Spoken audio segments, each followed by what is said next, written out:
Hey guys, it's Danny. Today we're going to talk about Renanthera orchids and Vanda orchids, do a little comparison and an update. I know many of you wanted to see the Renantheras once again, and I don't know how to title this video, but I'll find a solution. Basically, I'll tell you about my observations and the differences between the Renanthera and the Vanda orchid. Believe it or not, there is a difference. Now let's start with the Renantheras. These orchids are vivacious. They do take quite similar care to Vandas. They do like bright light, they're warm growers, but there is a difference when it comes to water requirements.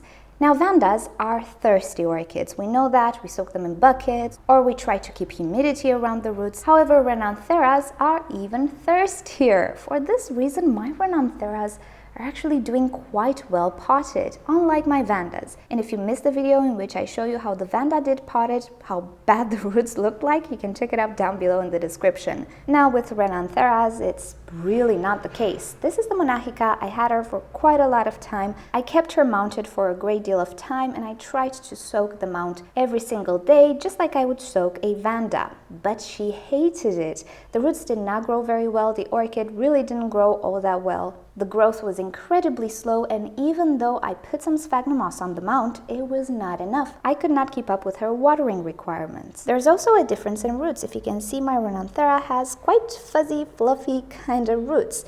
So this is usually an indication of a water hogger, and this is not necessarily like an oncidium, but she absolutely loves water. For this reason, I have no issue growing them in pots, and they actually seem to do well.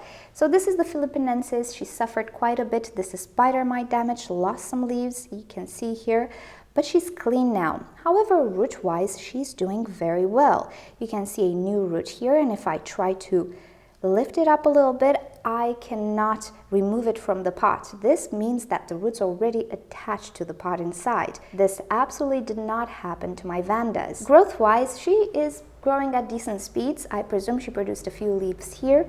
Also, this one has picked up growth. She produced this leaf. She has another one on the way right now. So the major differences between these orchids when it comes to Vanda orchids, although they belong to the same family of orchids, is the watering requirements. I tend to believe that Renantheras would prefer to stay a little bit more moist than Vandas. Not oncidium moist, but definitely a little more than Vandas. Vandas, on the other hand, totally different story. My Vandas actually prefer being bare-rooted more than anything else, and in the time that I've kept them potted, things were really sad and the roots didn't grow all that much. Ever since I started to keep them bare root once again, things are looking promising and the roots are starting to grow in normal speeds. Also, the leaves are being produced in normal speeds as well, because I did observe a slowdown of growth of leaf production, and that's not good. Moreover, we have some blooming on the way. This is my beautiful Renanthera's Bangkok Sunset. We are happily producing a flower spike, which will be the first flower spike of the season. It's odd. This orchid blooms twice a year for me at least, and in this climate it should bloom maybe 3 times a year. Given some sunburn and all of that, I can understand it, but the major issue with this one was that I kept her in the pot.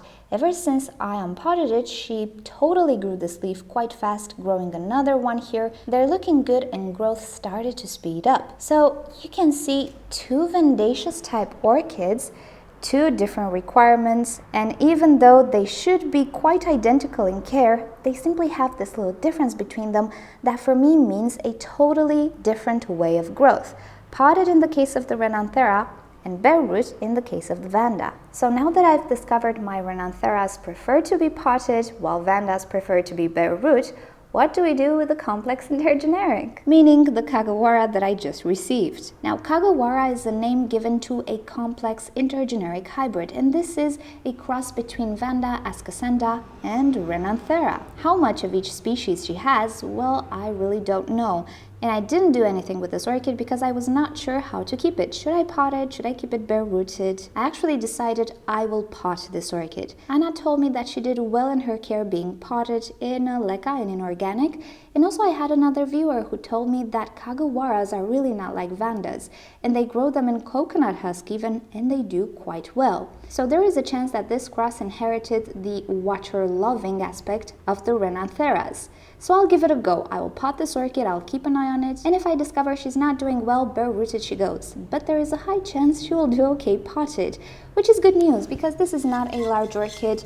Root system is not very large. I do not need to pot it in a big pot, and this used to be the Vanda pot. So for now, I think that potting the Kagawara will be the way to go, and of course I'll keep you up to date.